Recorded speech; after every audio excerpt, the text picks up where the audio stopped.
بسم اللہ الرحمن الرحیم نحمدہ ونصلی علی رسولہ الکریم۔ آج ہم انشاءاللہ سورہ شعراء شروع کریں گے۔ سورہ فرقان ہماری ختم ہو گئی تو 19ویں پارے کا رکوع نمبر 5 اور سورہ شعراء کا پہلا رکوع۔ حسب معمول اس کا مختصر لفظی ترجمہ مختصر گرامر کے ساتھ پھر انشاءاللہ اس کی تفسیر ہوگی۔ بسم اللہ الرحمن الرحیم طاسیم میم تلک آیات الکتاب المبین۔ یہ آیات ہیں کتاب کی المبین جو حق کو کھول کھول کر بیان کرنے والی کتاب۔ لعل کا معنی شاید، لعل کا شاید کہ آپ باخع نفس کا اپنی جان کو ہلاک کر دیں گے۔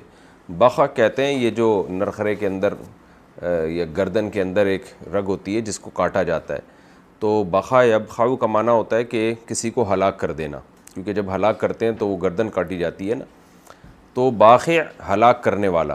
لعلک باخع نفس کا شاید کہ آپ اپنی جان کو ہلاک کر دیں، اللہ یکونوا مؤمنین اس بات پر کہ یہ نہیں ایمان لا رہے۔ اللہ اصل میں تھا ان لا، یعنی یہ علی یہاں محذوف ہے، علی اللہ یکونوا مؤمنین اس بات پر آپ اپنے آپ کو ہلاک کر دیں کہ یہ لوگ نہیں ہو رہے مومنین ایمان والے، یہ ایمان نہیں لے کر آ رہے، شاید کہ آپ اپنے آپ کو اس بات پر ہلاک کر بیٹھیں۔ ان نشاء اگر ہم چاہیں، نشاء ینشاء، شاء یشاء سے ہے یہ، شاء یشاء، نشاء اصل میں تھا نشیع، نفعلو کی طرح، نضربو کی طرح، نسمعو کی طرح، تو جب آخر میں حمزہ آ گیا تو یہ جو یا ہے نا نشیع میں، یہ میں نے بار بار بتایا تھا نا گرامر کے شروع میں کہ واو الف اور یا یہ حروف چینج ہوتے رہتے ہیں، تو نشیع کو پڑھا جاتا ہے نشاء، اور آخر میں ساکن ہو گیا تو نشا۔ ان نشا یعنی نشیع کو پڑھا جاتا ہے نشاء، نشاء جب آخر میں ساکن ہو گیا تو نشا، یعنی نشاء کو بنا دیا نشا۔ ان نشا اگر ہم چاہیں، ننزل علیہم تو نازل کر دیں ان کے اوپر، من السماء آسمان سے، آیتن کوئی نشانی، فظلت ظل یظل اس کا معنی کسی کام میں رہنا،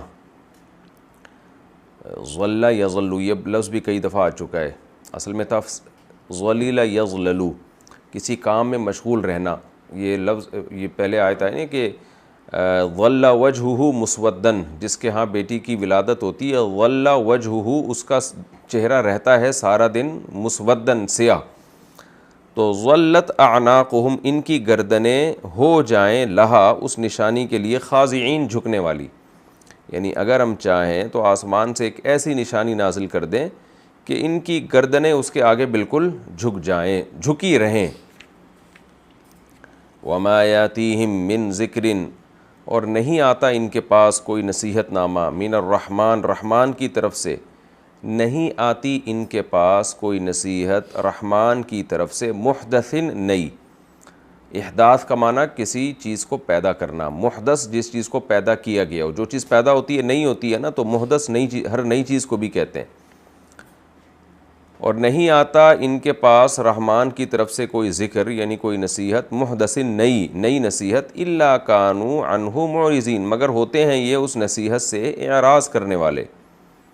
فقد کذبوا تحقیق انہوں نے جھٹلایا ہے، فسیأتیہم تو عن قریب آ جائے گی ان کے پاس، انباء خبریں، ما کانوا بہ یستہزئون ان باتوں کی خبریں جس کا یہ استہزاء کیا کرتے ہیں۔ فقد کذبوا فسیأتیہم انباء ما کانوا بہ یستہزئون تحقیق انہوں نے جھٹلایا تو آ جائیں گی ان کے پاس خبریں، ما کانوا بہ یستہزئون اس چیز کی خبریں جس کا یہ استہزاء کیا کرتے تھے، مذاق اڑایا کرتے تھے۔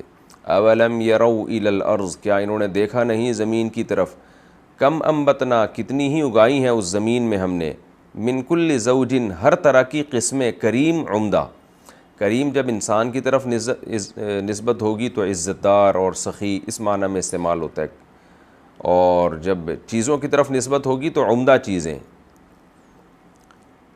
ان فی ذلک لآیہ بے شک اس میں بڑی نشانی ہے، وما کان اکثرہم مؤمنین اور نہیں تھے ان میں سے اکثر لوگ ایمان لانے والے، یا نہیں ہیں ان میں اکثر لوگ ایمان لانے والے۔ وَإِنَّ رَبَّكَ اور بے شک تیرا رب، لَهُوَ الْعَزِيزُ لام تاکید کے لیے، هو العزیز زبردست غالب ہے، الرحیم اور رحم کرنے والا ہے۔ یہ جی بہت چھوٹا سا رکوع تھا، اس کا مختصر لفظی ترجمہ ہو گیا. ہم تفسیر کی طرف چلتے ہیں، آسان ہی ہے. طاسیم میم تلک آیات الکتاب المبین. اللہ نے اس قرآن کو شروع کیا، اس سورت کو شروع کیا، بے شک یہ آیات ہیں کتاب مبین کی، ایک ایسی کتاب کی جو بالکل واضح اور روشن کتاب ہے. قرآن مجید میں جہاں سورت شروع ہوتی ہے نا المبین کے لفظ سے، تو اکثر وہاں پر انبیاء کے واقعات ہوتے ہیں، اور جہاں حکیم کے لفظ سے شروع ہو یعنی سورت کہ یہ کتاب حکیم ہے، تو وہاں اکثر عقلی دلائل ہوتے ہیں. حکمت یعنی عقلی دلائل، جو زمین اور آسمان میں جو اللہ کی قدرت کے دلائل ملتے ہیں ان کا اکثر تذکرہ ہوتا ہے. آگے اللہ تعالیٰ فرماتے ہیں لعلک باخع نفسک، اے نبی شاید کہ آپ اپنی جان کو ہلاک کر بیٹھیں، اللہ یکونوا مؤمنین، اس بات پر کہ یہ لوگ ایمان نہیں لاتے. یعنی آپ اتنا غم کر رہے ہیں اور آپ کو اتنی سخت اذیت ہے کہ اتنے زبردست دلائل میں دے رہا ہوں اور اتنی زبردست نشانیاں یہ لوگ دیکھ رہے ہیں، اس کے باوجود، ان دلائل کے باوجود یہ ایمان کیوں نہیں لے کر آتے؟ تو آگے اللہ نے تسلی دی، فرمایا اگر ہم چاہیں تو یہ سب ایمان لے آئیں، زبردستی ایمان لے آئیں. یہ کیسے؟ ان نشأ ننزل علیہم من السماء آیہ، ہم چاہیں تو ان کے اوپر آسمان سے کوئی بہت ہی واضح نشانی ہے. آیہ سے مراد ہے بہت واضح نشانی، جو ان کے یعنی ان کے مطالبے پر ہو، ان کی فرمائشی نشانی. نشانیاں تو اللہ نے نازل کی ہیں اور صبح و شام نشانیاں نظر بھی آتی ہیں، مطلب یہاں خاص نشانی جو جس طرح کی یہ چاہتے ہیں کہ کوئی فرشتہ اوپر سے آئے اور یہ اپنی آنکھوں سے دیکھیں، اور اس طرح کے جو ہے وہ کوئی محیر العقل کوئی کام دیکھیں. یہ اگر ہم چاہیں آسمان سے ایک ایسی نشانی اتار دیں فظلت اعناقهم لها خاضعین، تو ان کی گردنیں اس کے سامنے جھکی رہیں. یعنی ہم چاہیں تو ایسا بھی کر سکتے ہیں، لیکن ایسا کیوں نہیں کرتے؟ اس لیے کہ ایسی نشانی دیکھ کر ایمان معتبر نہیں ہے. یعنی اللہ خود آ جائے یا حساب و کتاب کا دن دکھا دے یا قبر کے عذاب ان کو دکھا دے، تو یہ تو ایسی چیزیں ہوتی ہیں اس کے سامنے تو آپ کی گردن جھک جاتی ہے. آپ کے پاس ایمان اور کفر یہ اس کا آپشن ہی ختم ہو جاتا ہے. جیسے فرشتوں کا جو ایمان ہے نا، فرشتوں نے تو سب چیزیں دیکھی ہیں، ان کے ایمان پہ ان کو ثواب نہیں ملتا فرشتوں کے ایمان پہ، تو ان کی تو گردنیں جھک گئی ہیں اللہ کے سامنے، انہوں نے سب اپنی آنکھوں سے دیکھ لیا ہے. اس کی مثال ایسے جیسے ہم جب قبر میں جائیں گے اور میدان حشر میں ہوں گے تو وہاں تو یہ نشانیاں سب اپنی آنکھوں سے دیکھ لیں گے نا، تو اس کے بعد کا ایمان پھر معتبر نہیں ہوگا، اس کے بعد کے ایمان کی کوئی حیثیت نہیں ہوگی، تو گردنیں جھک جائیں گی اس کے سامنے. اور یہ اضطراری ایمان ہے، اضطراری کا مطلب نہ چاہتے ہوئے بھی آپ ایمان لے آئیں گے. تو اس لیے اللہ تعالیٰ اپنے نبی صلی اللہ علیہ وسلم کو تسلی دے رہے ہیں کہ ہم چاہیں تو اس طرح بھی ان کو مومن کر سکتے ہیں، لیکن فائدہ نہیں ہے، وہ آزمائش نہیں ہے اس میں. تو اس لیے آپ غم نہ کریں، کیونکہ یہ آزمائش کا حصہ ہے. ہر جب بھی امتحان ہوتا ہے تو سارے کامیاب نہیں ہوتے، کچھ ناکام ہوتے ہیں، کچھ کامیاب ہوتے ہیں. تو یہ ناکام ہونا بھی ایک تکوینی امر ہے، یہ بھی ایک آزمائش کا ایک حصہ ہے، لہذا کچھ لوگ ناکام ہوں گے اس میں. وما یاتیہم من ذکر من الرحمن محدث، پھر اللہ نے ان لوگوں کی شکایت کی ہے کہ آپ ان کے ایمان پہ غم کھاتے ہیں کہ یہ مومن کیوں نہیں ہو رہے، لیکن ان کی حالت تو آپ دیکھیں کہ جب بھی ان کے پاس رحمان کی طرف سے کوئی نصیحت نامہ آتا ہے، کوئی قرآن کی نئی آیتیں نازل ہوتی ہیں، محدثن کوئی بھی نئی نصیحت آتی ہے، الا کانوا عنہ معرضین، مگر یہ اس سے اعراض کرتے ہیں. فقد کذبوا، اللہ کہتے ہیں تحقیق انہوں نے جھٹلایا ہے، میں ان کو عذاب میں مبتلا کروں گا. کیوں؟ فسیاتیہم، ان کے پاس بھی عنقریب آنے والی ہے، انباء وہ خبریں، ما کانوا بہ یستہزئون، جن کا یہ استہزاء کرتے رہے ہیں. پچھلی قوموں کی خبروں کا یہ استہزاء کرتے رہے نا. قرآن میں جب بیان ہوتا ہے کہ قوم عاد قوم سمود کو ایسے تباہ کیا، تو اللہ کہتے ہیں ان کے ساتھ بھی وہی حالات ہونے والے ہیں.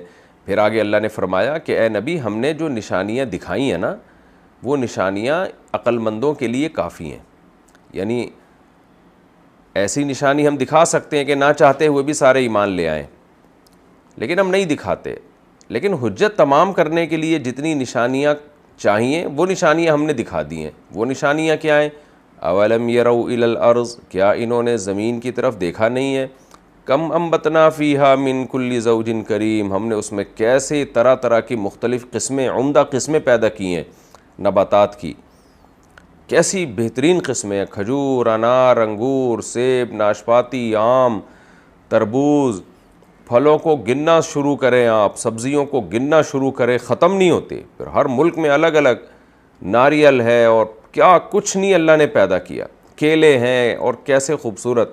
تو اللہ فرماتے ہیں کتنی عمدہ عمدہ قسمیں ہم نے پیدا کی ہیں، کوئی تھوڑی ہو تو بات ہے. ہر قسم، ہر درخت اور ہر پھل اللہ کی قدرت کی ایک دلیل ہے. تو یہ بہت بڑی نشانی ہے، جس نے ایمان لانا ہوگا یہ نشانیاں دیکھ کے ایمان لے آئے گا. اس لیے آگے اللہ نے فرمایا ان فی ذلک لآیہ، اس میں بڑی نشانی ہے. تو آسمان سے کوئی مزید نشانیوں کے اترنے کی امیدیں بھی نہ لگاؤ اور مطالبے بھی نہ کرو، یہ اس میں بہت بڑی نشانی ہے. وما کان اکثرهم مؤمنین، لیکن ان میں اکثر لوگ ایمان لانے والے نہیں ہیں، یعنی نہیں لاتے. وَإِنَّ رَبَّكَ لَهُوَ الْعَزِيزُ الرَّحِيمُ، اور بے شک تیرا رب بڑا زبردست غالب ہے، وہ چاہے ان تمام لوگوں کو چند سیکنڈ میں ہلاک کر دے. لیکن الرحیم، وہ رحمت والا بھی ہے، ہلاک نہیں کرتا اس لیے کہ وہ توبہ کے لیے مہلت دیتا ہے، اس کی رحمت کا تقاضا ہے. یہ رکوع ہمارا الحمدللہ کمپلیٹ ہو گیا، بہت مختصر رکوع تھا. اب ہم اگلے رکوع کی طرف چلتے ہیں. 19ویں پارے کا چھٹا رکوع اور سورہ شعراء کا دوسرا رکوع. مختصر لفظی ترجمہ مختصر گرامر کے ساتھ، پھر انشاءاللہ اس کی تفسیر ہوگی. وَإِذْ نَادَىٰ رَبُّكَ، اور اس وقت کو یاد کرو جب تیرے رب نے ندا کی، پکارا موسیٰ کو. کیا پکارا؟ اَنِ ائْتِ الْقَوْمَ الظَّالِمِينَ، کہ آ تو ایک ظالم قوم کے پاس.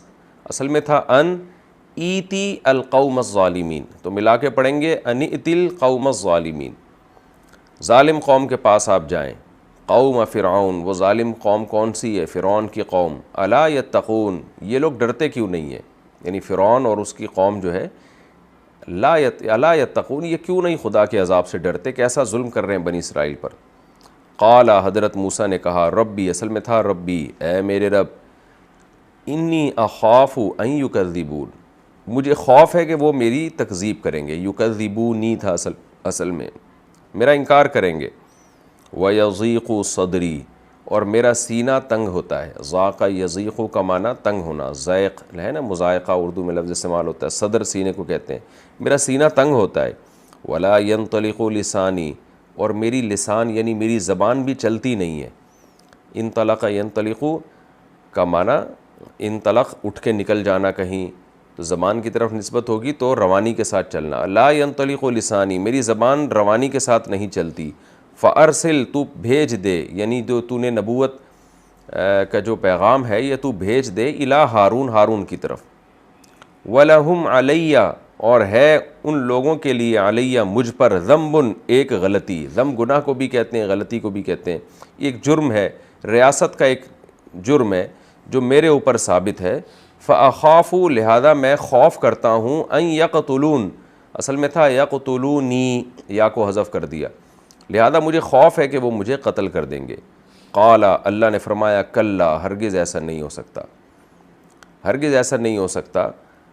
کیسا نہیں ہو سکتا؟ کہ آپ کو چھوڑ کے میں ہارون کو نبوت دے دوں اور آپ کا مطالبہ مان لوں، ہرگز ایسا نہیں ہو سکتا. اور یہ بھی مطلب ہے کہ وہ ہرگز آپ کو قتل نہیں کر سکتے. فاذھبا، آپ دونوں جاؤ، بآیاتنا، میری نشانیوں کے ساتھ، انا معکم، بے شک میں تمہارے ساتھ، مستمعون، غور سے سن رہا ہوں، یعنی سب باتوں کو میں تمہاری اور سب حالات کو دیکھ رہا ہوں، سن رہا ہوں. فأتیا فرعون، بس دونوں جاؤ فرعون کے پاس. فقولا، قل کا مطلب ایک آدمی کو جب خطاب ہو، قولا دو کو خطاب ہو، تم اور ہارون دونوں جا کے کہو، انا، بے شک ہم، رسول رب العالمین، رب العالمین کے رسول ہیں. یہ جو فعول کا وزن ہے نا عربی میں، یہ تثنیہ جمع سب کے لیے استعمال ہوتا ہے، مفرد کے لیے بھی استعمال ہو سکتا ہے. یعنی انا رسول رب العالمین، ہم رب العالمین کے رسول ہیں. ان ارسل، اس بات کا یعنی اس بات کے ساتھ رسول ہیں، یعنی یہ پیغام لے کر آئے ہیں. ارسل معنا، کہ بھیج دو ہمارے ساتھ بنی اسرائیل کو، ہمارے ساتھ بنی اسرائیل کو بھیج دو. قال، فرعون نے کہا، الم نربک، ربا یربی تربیتاً، اصل میں تھا ربا یا یربی، اس کا معنی تربیت کرنا، پالنا کسی کو، تو یا کو حذف کر دیا. الم نربی، کیا ہم نے پالا نہیں ہے، کا تجھے، فینا اپنے درمیان، ولیدن جبکہ تو بچہ تھا. ولید مولود کو کہتے ہیں جو پیدا ہوتا ہے، یعنی تو چھوٹا سا بچہ تھا، تو کیا اس وقت ہم نے تجھے پالا نہیں ہے؟ یہ فرعون نے کہا. وَلَبِثْتَ فِينَا، اور تو رہا ہے، فینا ہمارے درمیان. لبث یلبث، لبثن کا معنی رہنا. قرآن میں نا لابثین فیہا احقابا، یہ جہنمی جہنم میں لابث رہیں گے، احقابا بہت سال، بہت طویل عرصے. وَلَبِثْتَ فِينَا اور تو رہا ہے ہمارے درمیان، من عمرک اپنی عمر میں سے، سنین کئی سال. سنین سنہ سال کو کہتے ہیں، سنین اس کی جمع، یا چند سال بھی اس کا ترجمہ ہو سکتا ہے.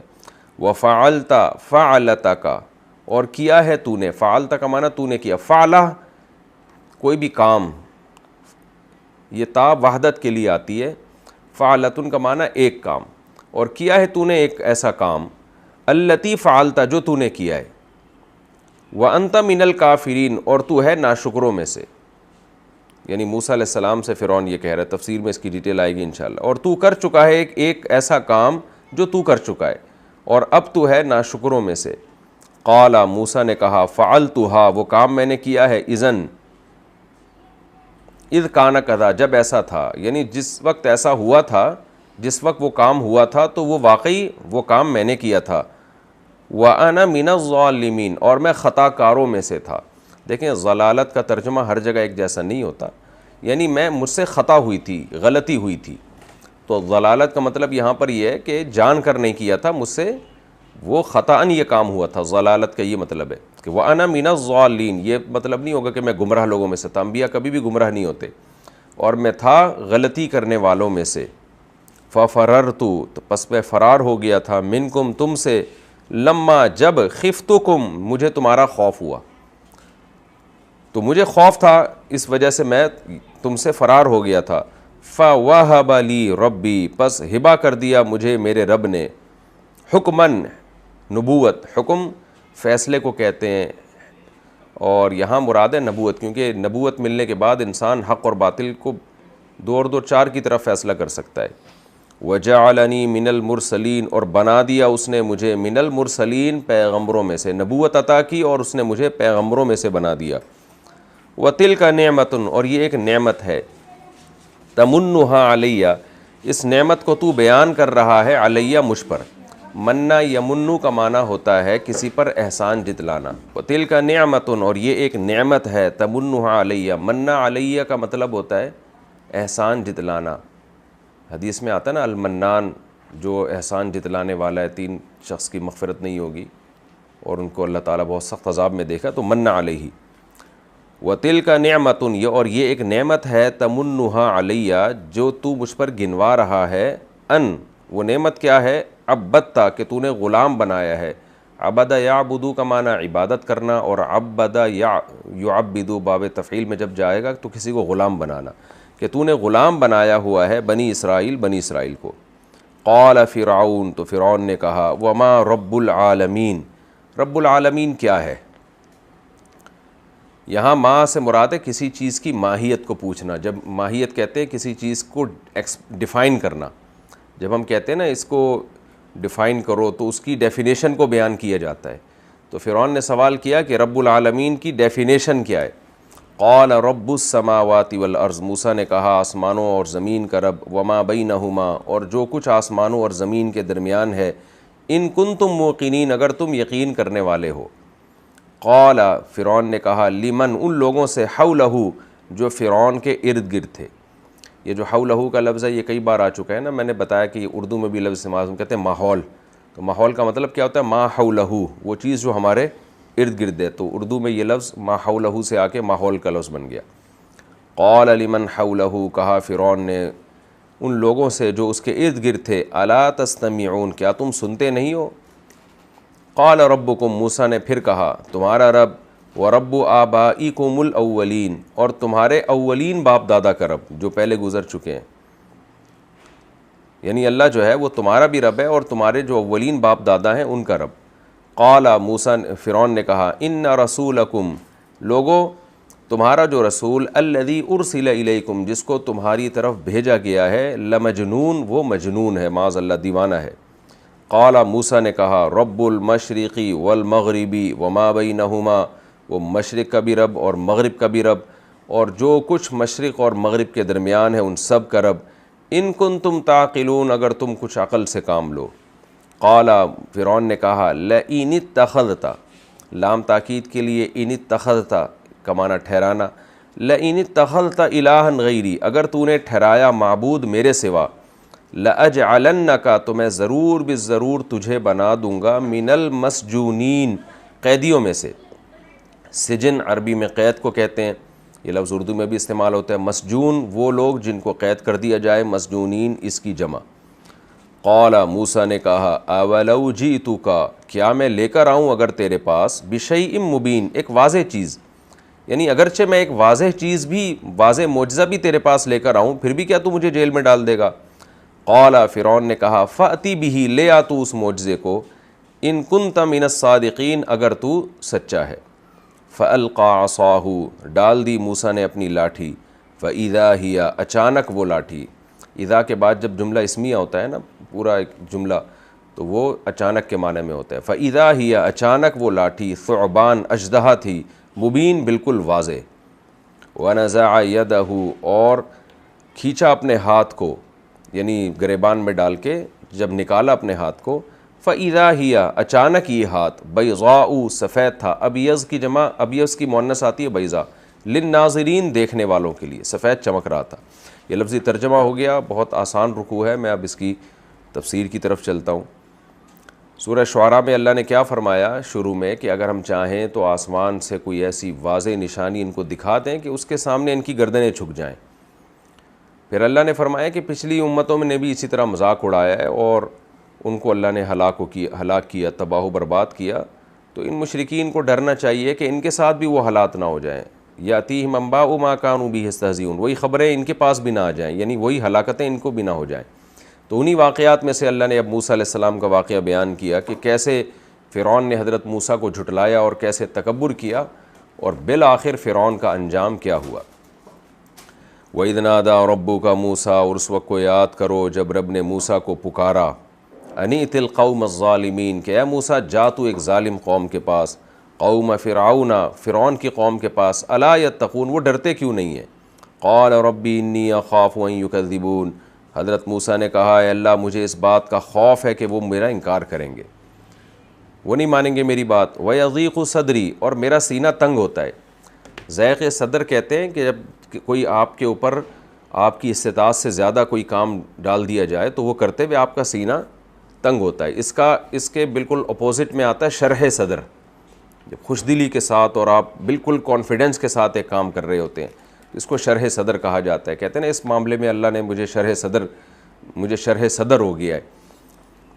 وَيَضِيقُ صَدْرِي، اور میرا سینہ تنگ ہوتا ہے، وَلَا يَنطَلِقُ لِسَانِي، اور میری زبان بھی نہیں چلتی۔ حضرت موسیٰ علیہ السلام کی زبان میں زیادہ فصاحت و بلاغت نہیں تھی، تو میری زبان بھی نہیں چلتی۔ فَأَرْسِلْ إِلَىٰ ہارون، آپ یہ پیغام ہارون کی طرف بھیج دیں۔ حضرت موسیٰ نے پہلے تو یہ دعا مانگی تھی کہ ہارون کو پیغمبر بنا دیں، لیکن سورہ طٰہٰ سے پتہ چلتا ہے کہ جب یہ اللہ نے یہ آپ کی ریکویسٹ قبول نہیں کی تو پھر حضرت موسیٰ نے دعا مانگی کہ اخی ہارون ہو افصح منی لسانا ارسلہ معی یرد ان، تو اسے میرا ساتھی بنا دیں آپ، یعنی دونوں کو نبی بنا دیں۔ فارسل الی ہارون، تو آپ ہارون کو پیغمبر بنا دیں۔ وَلَهُمْ عَلَيَّ ذَنْبٌ، اور ان فرعونیوں کے لیے مجھ پر ایک گناہ ہے، ایک جرم ہے۔ وہ جرم کیا ہے کہ حضرت موسیٰ علیہ السلام سے قبطی کا قتل ہو گیا تھا، اور اسی قتل کی وجہ سے حضرت موسیٰ علیہ السلام فرار ہوئے، اور اب مدین سے 10 سال کے بعد واپس آ رہے تھے اس امید پر کہ لوگ بھول چکے ہوں گے، تو اللہ نے وہیں سے موسیٰ علیہ السلام کو بھیج دیا فرعون کے پاس۔ تو حضرت موسیٰ علیہ السلام کو اس بات کا خوف تھا کہ بھئی میرے اوپر تو پہلے سے ایک کیس بنا ہوا ہے، فَأَخَافُ أَن يَقْتُلُونَ، مجھے تو اس بات کا خوف ہے کہ مجھے پہنچتے ہی قتل کر دیں گے، تبلیغ کا تو مجھے موقع ہی نہیں دیں گے۔ قَالَ كَلَّا، اللہ نے فرمایا ہرگز ایسا نہیں ہے، ان باتوں میں سے کچھ بھی نہیں، یعنی نہ تو ایسا ہوگا کہ ہم ہارون کو نبی بنائیں اور آپ کو نہ بنائیں، اور نہ ایسا ہوگا کہ فرعون آپ کو قتل کر دے، تو یہ ہرگز نہیں ہو سکتا۔ فَاذْهَبَا، آپ دونوں جاؤ، بِآیاتِنَا، میری نشانیوں کے ساتھ، اِنَّا مَعَكُمْ مُسْتَمِعُونَ، میں آپ کے ساتھ سب کچھ سن رہا ہوں، کسی چیز سے میں غافل نہیں ہوں، مجھ پر اعتماد اور توکل کرو۔ فَأْتِيَا فِرْعَوْنَ، دونوں جاؤ فرعون کے پاس، فَقُولَا، اور دونوں جا کے اس سے کہو، اِنَّا رَسُولُ رَبِّ الْعَالَمِينَ، ہم تمام جہانوں کا پالنے والا جو رب ہے، ہم اس کے رسول ہیں، اس کے نمائندے ہیں۔ کس بات کیا پیغام لے کر آئے ہیں؟ ان ارسل معنا بنی اسرائیل، کہ آپ ہمارے ساتھ بنی اسرائیل کو بھیج دیں، اس پہ ظلم نہ کرو، بنی اسرائیل کو بھیج دو ہمارے ساتھ، ہم نئے ملک میں ان کو بسائیں گے۔ جو ظلم ان کے اوپر کیا ہوا ہے کہ ان کے نومولود بچوں کو تم قتل کر دیتے ہو اور عورتوں کو غلام بنا دیتے ہو، باندیا بنا کے غلام بنا کے رکھتے ہو، یہ ظلم چھوڑ دو۔ قال الم نربک فینا ولیدا، فرعون نے کہا اے موسیٰ کیا تجھے ہم نے اپنے درمیان پالا نہیں ہے جب تو بچہ تھا؟ اس کو کہتے ہیں صنعت اندماج، یعنی قرآن نے پورا بیچ کا واقعہ حذف کر دیا۔ اصل میں تو یہ تھا حضرت موسیٰ علیہ السلام گئے اور پھر فرعون کے دربار میں جا کے دعوت دینا شروع کی، تو یہ ساری چیزیں حذف۔ قرآن کہتا ہے فرعون نے کیا کہا، الم نربک فینا ولیدا، اے موسیٰ کیا ہم نے تجھے نہیں پالا اپنے درمیان جب کہ تو بچہ تھا؟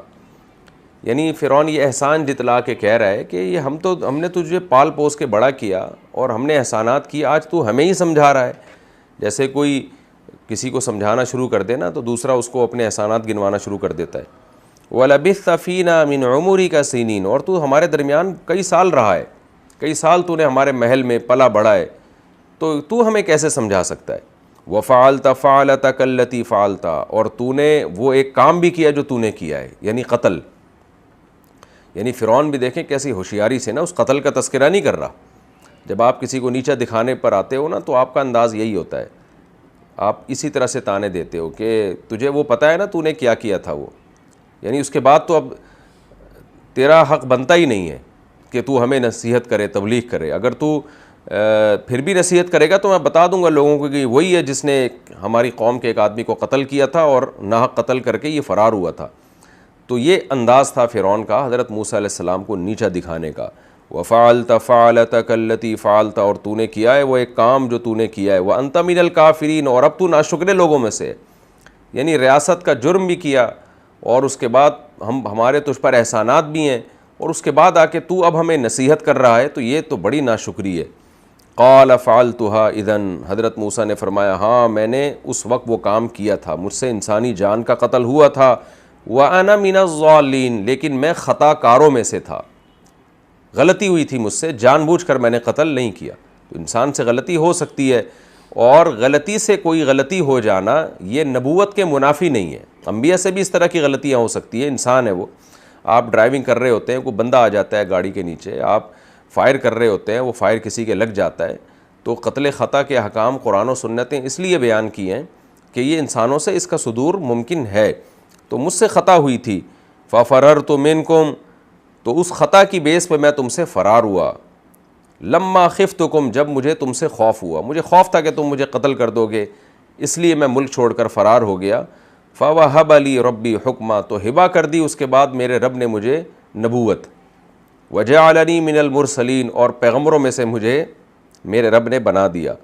اور رہا یہ، یعنی حضرت موسیٰ نے اس اشکال کا جواب دیا کہ جو بندہ مجھ سے قتل ہوا تھا یہ سب کو معلوم ہے کہ میری اس سے کوئی ذاتی دشمنی نہیں تھی اور نہ میں قاتل ہوں، تو یہ سب کو یہ بات معلوم ہے کہ یہ سب کچھ غلطی سے ہوا ہے۔ کیوں؟ یہ دیکھیں اس کی واضح علامت یہ ہے نا کہ مکے سے کسی کو قتل نہیں کیا جاتا، مکہ مار کے کوئی کسی کو قتل نہیں کرتا۔ جس نے قتل کرنا ہوتا ہے وہ آلہ جارحہ کا استعمال کرتا ہے، چاقو کا، چھری کا، یا اور کسی چیز کا استعمال کرے گا۔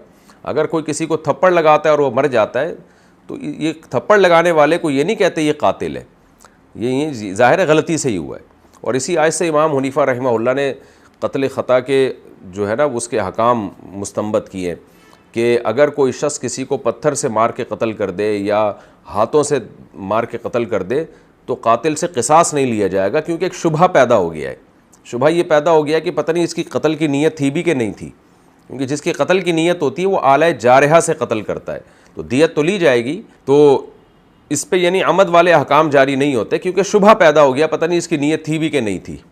ہاں وہ خود اقرار کرے کہ میری نیت جان کر اس کو مارنے کی تھی تو پھر ایک الگ بات ہے، پھر اس کو قصاصاً قتل کیا جائے گا۔ لیکن اگر وہ یہ دعویٰ نہیں کرتا تو جب تک کوئی آلہ جارحہ سے کسی کو قتل نہیں کرتا نا تو اس سے قصاص نہیں لیا جاتا۔ تو اللہ تعالیٰ فرماتے ہیں کہ حضرت موسیٰ نے فرمایا کہ وہ میری غلطی تھی، سب کو پتہ ہے غلطی تھی، تو غلطی انسانوں سے، یعنی جان کر میں نے یہ کام نہیں کیا، تو یہ تو کسی سے بھی ہو سکتا ہے اس طرح کی حرکت۔ تو اور رہا مسئلہ کہ تمہارے مجھ پر احسانات بہت ہیں، تو اللہ تعالیٰ فرماتے ہیں وَتِلْكَ نِعْمَةٌ، موسیٰ علیہ السلام نے ان احسانات کا جواب یہ دیا کہ یہ بھی تو ایک نعمت ہے جو تو مجھ پر گنوا. وہ نعمت کیا ہے؟ نبت بنی اسرائیل، کہ تو نے بنی اسرائیل کو غلام بنایا ہوا ہے. یعنی اس کا تذکرہ کیوں نہیں کر رہا؟ میری قوم کو تو نے غلام بنایا ہوا ہے، تو میں جو تیرے محل میں پلا ہوں وہ اسی بیس پہ تو پلا ہوں کہ میری قوم پہ تو ظلم کر رہا تھا. اگر تو میری قوم پہ ظلم نہ کرتا اور بچوں کو قتل نہ کرتا تو میری ماں کو کیا ضرورت تھی کہ مجھے صندوق میں ڈالتی اور تیرے محل میں آ کے میں پلتا؟ میں اپنی ماں کی گود میں پلتا جیسے سب پلتے ہیں. یعنی یہ جو تیرے محل میں پلنے کا سبب جو چیز بنی ہے وہ بھی تو تیرا ظلم ہی بنا ہے. اس کی مثال ایسے ہے جیسے آپ کسی کو بلا وجہ زبردستی جیل کی کوٹری میں ڈال دیں اور پھر اس کو 2 وقت کا وہاں اچھے اچھے کھانے کھلائیں آپ، اور پھر اس پر احسان جتلائیں قیدی پر کہ دیکھ میں تجھے کتنا اچھا میں تیرا خیال کرتا ہوں. تو قیدی کیا کہے گا؟ بھائی تو مجھے چھوڑ دیتا، میں جا کے خود کما کے کھا لیتا. یہ جو تیرے احسان پر احسان قبول کرنے پر مجبور بھی تو نے ہی مجھے کیا ہے نا. تو اب یہ کوئی احسان نہیں ہے، یہ تیری وجہ سے میں تیرے محل میں پلا ہوں. تو دوسری بات یہ کہ اگر بالفرض یہ احسان ہے تو اس کے مقابلے میں وہ جرائم بھی تو دیکھ جو تو کر رہا ہے. تو میری قوم کو جو اتنے عرصے سے تو نے غلام بنایا ہوا ہے اور اس کو قتل کر رہا ہے اور ان کو قید کر رہا ہے، تو یہ بھی تو ایک نعمت ہے، اس کا بھی تو تذکرہ ہونا چاہیے. یعنی یہ نعمت اس کو مجازن کہا ہے کہ اگر تو نعمتیں ہی گنوانے بیٹھا ہے نا تو یہ والی نعمتیں بھی گنوا. جب فرعون عاجز آ گیا نا جواب سے کہ یہ تو ہر بات کا ان کے پاس معقول جواب ہے، تو پھر فرعون نے موضوع چینج کیا اور فرعون نے کہا وما رب العالمین. اچھا بتاؤ رب العالمین کی کیا ڈیفینیشن ہے، کسے کہتے ہیں رب العالمین؟ تو اس نے تو ڈیفینیشن پوچھی تھی. اس کی مثال ہے جیسے ہم جب کسی سے پوچھیں کہ مل انسان، انسان کیا چیز ہے، تو ہم میڈیکلی اس کو بتاتے ہیں کہ بھئی انسان ایک ایسی زندہ مخلوق ہے جس میں بولنے کی صلاحیت ہے اور چلنے پھرنے کی صلاحیت ہے. اس طرح کی جب ہم کہتے ہیں، جب کسی جانور کے بارے میں پوچھتے ہیں کہ بھئی بکری کیا چیز ہے، تو پھر ہم اس کو ایکسپلین کرتے ہیں. تو فرعون نے موسیٰ علیہ السلام سے سوال پوچھا کہ اللہ کو ڈیفائن کرو آپ، لیکن ظاہر ہے اللہ کی حقیقت اور ماہیت بیان کرنا ناممکن ہے، کیونکہ اللہ انسان کی عقل سے ماورا ہے. اللہ کی ذات اس کو نہیں ڈیفائن کیا جا سکتا، اس کی حقیقت اور ماہیت کیا ہے یہ کوئی بھی نہیں جانتا. تو اس لیے موسیٰ علیہ السلام کو اندازہ ہو گیا کہ فرعون حقیقت اور ماہیت پوچھ کے بحث کا رخ چینج کرے گا اور اللہ کی حقیقت ماہیت کوئی نہیں بیان کر سکتا کہ وہ کیسا ہے، کس چیز کا معاذ اللہ بنا ہوا ہے. ظاہر ہے یہ چیزیں تو اللہ کے بارے میں نہیں ہو سکتی نا، اس کا جسم کیسا ہے، اس کی باڈی کیسی ہے، اللہ تو یہ جسم اور ان تمام چیزوں سے پاک ہے، تو اس کی حقیقت اور ماہیت بیان نہیں کی جا سکتی. تو فرعون کا مقصد یہ تھا کہ موسیٰ علیہ السلام یہاں الجھ جائیں گے، پھنس جائیں گے، اور میں کہوں گا ان کو تو پتہ ہی نہیں کہ جس کی طرف دعوت دے رہے ہیں اس کو ایکسپلین ہی نہیں کر سکتے یہ، تو اس سے وہ خدا کا انکار کرے گا کہ خدا کوئی بھی نہیں ہے. تو اس لیے موسیٰ علیہ السلام فرعون کی شرارت سمجھ گئے اور انہوں نے اللہ کی صفات بیان کرنا شروع کر دیں، یعنی اللہ کے وجود کے دلائل دینا شروع کر دیے کہ یہ ساری چیزیں جو ہیں یہ خدا کے بغیر ہو نہیں سکتی. تو اگرچہ ہمیں نہیں پتہ کہ وہ کیسا ہے، لیکن یہ ان کائنات کی ان نشانیوں کو دیکھ کے یہ یقین ہو جاتا ہے کہ وہ ہے، یعنی آپ اس کے وجود کا انکار نہیں کر سکتے.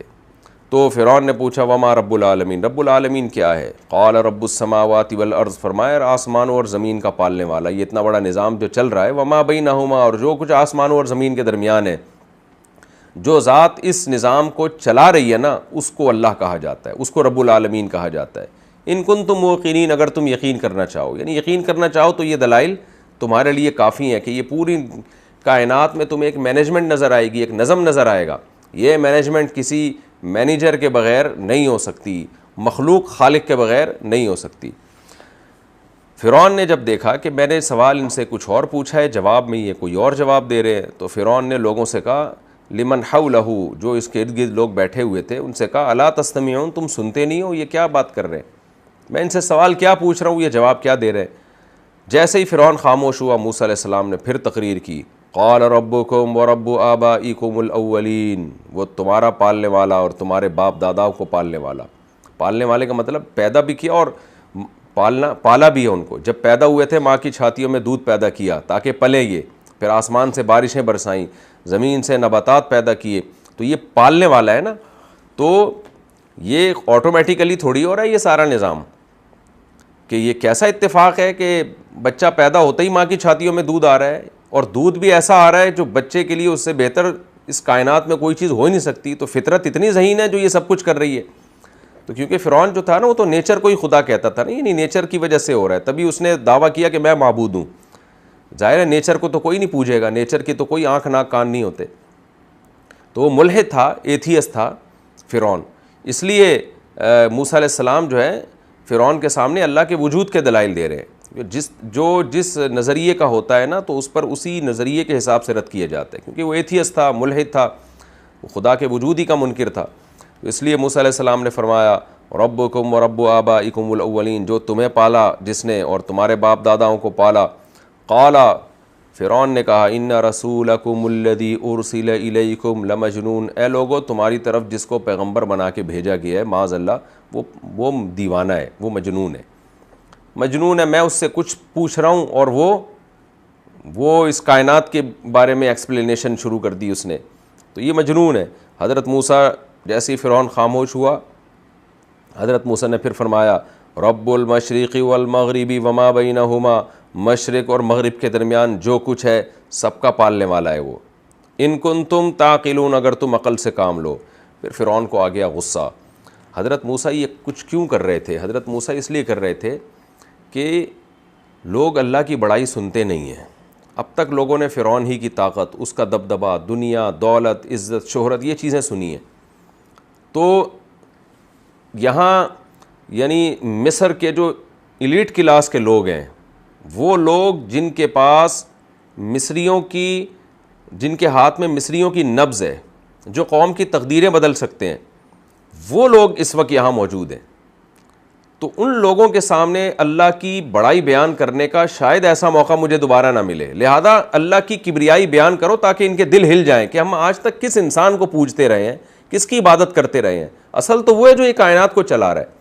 تو فرعون کی شرارت یہ تھی کہ موسیٰ علیہ السلام کو ٹاپک چینج کروائے وہ، اور وہ اللہ کی کبریائی بیان نہ کرے. تبھی فرعون کبھی کہتا ہے کہ لوگوں تمہیں دیکھتے نہیں ہو، کیا کہہ رہے ہیں، یہ کیسی باتیں کر رہا ہے یہ موسیٰ معاذ اللہ.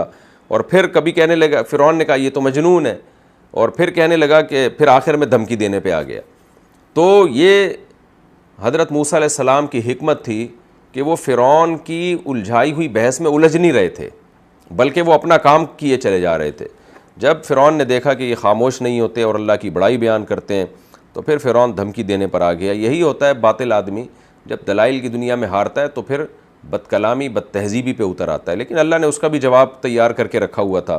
فرعون نے کہا لئن اتخذت الہا غیری، اگر تو نے میرے سوا کسی اور کو معبود ٹھہرایا، لأجعلنک من المسجونین، اے موسیٰ میں تجھے جیل کی کوٹری میں ڈال دوں گا. قال، حضرت موسیٰ نے فرمایا اولو جئتک بشیء مبین، کیا میں اگر تیرے پاس واضح معجزہ لے کر آؤں اپنی صداقت پہ تو بھی ایسا کرے گا تو؟ دیکھیں کیسی ترتیب چل رہی ہے نا. ایسا نہیں ہے جا کے موسیٰ علیہ السلام نے ڈائریکٹ بات کرنے سے پہلے ہی لاٹھی کو زمین پہ ڈال کے سانپ بنا دیا اور اللہ تعالیٰ نے اپنی قدرت سے. ایسا نہیں ہے، ہر چیز کو ایک ترتیب سے کیا جا رہا ہے. اولو جئتک بشیء مبین، کیا میں تیرے پاس واضح معجزہ لے کر آؤں تو بھی کیا تو مجھے جیل میں ڈال دے گا؟ قال فأت بہ، فرعون نے کہا لے آ بھائی تو، ان کنت من الصادقین، اگر تو سچا ہے. فألقى عصاہ، حضرت موسیٰ نے اپنی لاٹھی کو زمین پہ ڈالا. فإذا هي ثعبان مبین، اچانک واضح اژدہا بن گئی.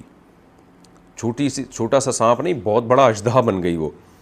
ونزع یدہ، اور اپنے ہاتھ کو نکالا گریبان سے. فإذا هي بیضاء للناظرین، اچانک وہ چمکتا ہوا سورج کی طرح دیکھنے والوں کے لیے. یہ ہمارا رکوع الحمدللہ کمپلیٹ ہو گیا اور وقت بھی ہمارا کمپلیٹ ہو چکا ہے. انشاءاللہ اگلے ایپیسوڈ میں سورہ شعراء کا رکوع نمبر 3 اور 7واں رکوع 19ویں پارے کا انشاءاللہ میں شروع کروں گا. اللہ تعالی ہمیں سمجھنے کی، عمل کی توفیق عطا فرمائے. وما علینا الا البلاغ.